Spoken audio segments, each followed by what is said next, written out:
Shri Muneer ഹെബാർ KMCC പ്രതി, അദ്ദേഹം ഈ പരിപാടിയിൽ പങ്കെടുത്ത ആളാണ്. അദ്ദേഹത്തെ നമ്മൾ തത്സമയം ഇപ്പോൾ നമുക്കൊപ്പം ചേരുന്നുണ്ട്. Shri Muneer ഹെബാർ, good morning. ഇന്നലെ അവിടെ താങ്കൾ അനുഭവിച്ചത് എന്താണ്? ഈ തിരക്കിന്റെ ആ തിരക്ക് എത്രത്തോളം വലുതായിരുന്നു? താങ്കൾ ഈ പരിപാടിയിൽ പങ്കെടുത്ത ആളാണല്ലോ.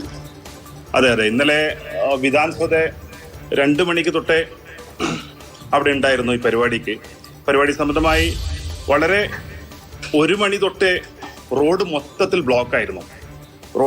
റോഡും വിധാൻസഭ ആ മുൻവശമുള്ള ഏരിയകളൊക്കെ നിറഞ്ഞു കവിഞ്ഞു. വിധാൻസഭയിൽ വെറും MLA പ്ലസ് MLC അവർക്കൊക്കെ മാത്രമാണ്, മന്ത്രിമാർക്കും അവർക്കൊക്കെയാണ്, പാസ്സുള്ളവർക്ക് മാത്രമാണ് അവിടെ ഉള്ളിൽ ഈ സ്റ്റേജിന്റെ സ്ഥലത്തൊക്കെ. അപ്പോൾ അത്രയോത്തോളം ജനങ്ങൾ, നമ്മളിപ്പോ വിധാൻസഭയിൽ അത്ര ജനങ്ങൾ പ്രതീക്ഷിച്ചിട്ടില്ല. ഏകദേശം 5000-6000 ജനങ്ങളായിരുന്നു പ്രതീക്ഷിച്ചത്. നിങ്ങൾ കണ്ടിട്ടുണ്ടോ അവിടെ വന്ന ആൾക്കാർക്ക് മനസ്സിലാവുന്ന ഒരു 35,000-50,000 മേലെ കവിഞ്ഞു മറിഞ്ഞു 2 മണിക്ക് തന്നെ. പിന്നെ ഒരു 3 മണിക്ക് തൊട്ട് റോഡ് കംപ്ലീറ്റ് ബ്ലോക്കാണ്. റോഡ് ആ വിധാൻസഭ തൊട്ട് ഈ കോർട്ട് വരെ, ആ കോർട്ടിന്റെ റോഡ് വരെ കംപ്ലീറ്റ് ബ്ലോക്കായ സമയത്ത് ജനങ്ങൾ അപ്പുറം നടക്കാൻ പറ്റാത്തൊരവസ്ഥയാണ് കണ്ടത്.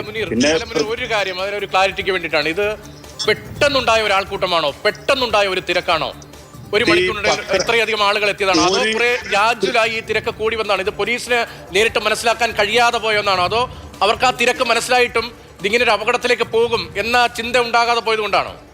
തീർച്ചയായും ഇതിന് പോലീസിനും ഇത്രയും പെട്ടെന്ന് ഇത്രയും വലിയൊരു ആൾക്കൂട്ടം വരില്ല എന്നുള്ള കണ്ടീഷനാണല്ലോ ഈ ഒരു നിങ്ങൾ കണ്ട ഇന്നലത്തെ DK ശിവകുമാറിന്റെ ഒക്കെ ഇത് കണ്ടിട്ടുണ്ടാവും. എത്ര 35,000-50,000 ആൾക്കാർ പങ്കെടുക്കുന്ന ഗ്രൗണ്ടിലാണ് 3 ലക്ഷത്തോളം ആളുകൾ ജനങ്ങൾ അവിടെ കൂടിയെത്തിയത്. അതേമാതിരി തന്നെയാണ് വിധാൻസഭ പരിപാടി വളരെ സക്സസ് ആയി നടന്നു പോയിട്ടുണ്ട്. വിധാൻസഭ പരിപാടി മറ്റു പരിപാടിയാണ്, ഗ്രൗണ്ടിലുള്ള പരിപാടിയാണ്. ഗ്രൗണ്ടിൽ അത്രയും അതിന് ഫ്രീ കൊടുത്തതിന്റെ ശേഷം ജനങ്ങൾ അത്രയും കൂടുതൽ 38,000 ജനങ്ങൾ കൂടേണ്ടടുത്ത് 3 ലക്ഷം ആൾക്കാർ കൂടിക്കഴിഞ്ഞാൽ പിന്നെ എന്താണ് അവസ്ഥ ഉണ്ടാവുക?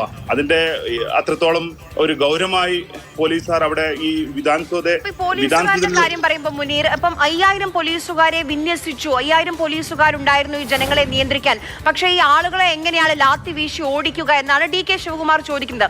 മുനീർ അവിടെ പോയ സമയത്ത് കൃത്യമായ പരിശോധനകളൊക്കെ ഉണ്ടായിരുന്നു. ഈ പറയുന്ന വിധാൻസൗധയിലാണല്ലോ സ്വാഭാവികമായി മുഖ്യമന്ത്രിയും മറ്റ് MLC-മാരും ഒക്കെ ഉണ്ടായിരുന്നു. അവിടെയായിരുന്നു കൂടുതലും പോലീസിന്റെ സുരക്ഷ.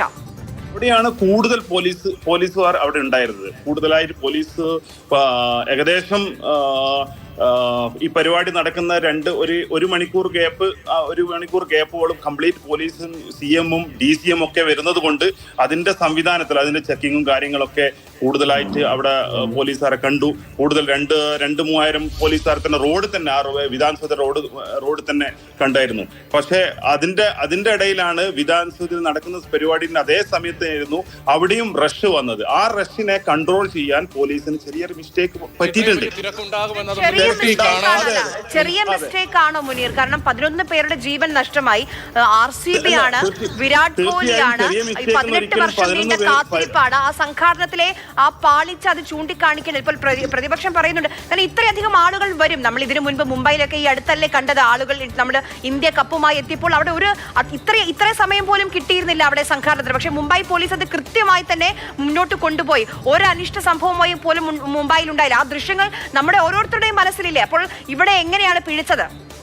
പക്ഷേ മുംബൈ പോലീസുകാർ പരിപാടി സംഘടിപ്പിച്ച മാതിരി തന്നെയാണ് ഇവിടെയും പരിപാടികൾ വളരെ ഭംഗിയായി നടത്തിയത്. പക്ഷേ ജനങ്ങൾ അവിടെ 38,000 പങ്കെടുക്കുന്നിടത്ത് 4 ലക്ഷത്തോളം ജനങ്ങൾ വന്നു കഴിഞ്ഞാൽ എങ്ങനെയാണ് ഇതിനെ ഇത് ജയിക്കാൻ പറ്റുക? പോലീസുകാരുടെ മിസ്റ്റേക്കുകൾ എന്ന് പറഞ്ഞാൽ പോലീസുകാർ അത്രയും ആൾക്കാർ അവിടെ എത്തിപ്പെടാൻ പറ്റിയില്ല. ആ സമയത്ത് ജനങ്ങൾ കൂടിയത് കൊണ്ട് മാത്രമാണ് ഈ ഒരു സംഭവിച്ചതെന്നുള്ള എനിക്ക് എന്റെ കാഴ്ചപ്പാട് മനസ്സിലായത്.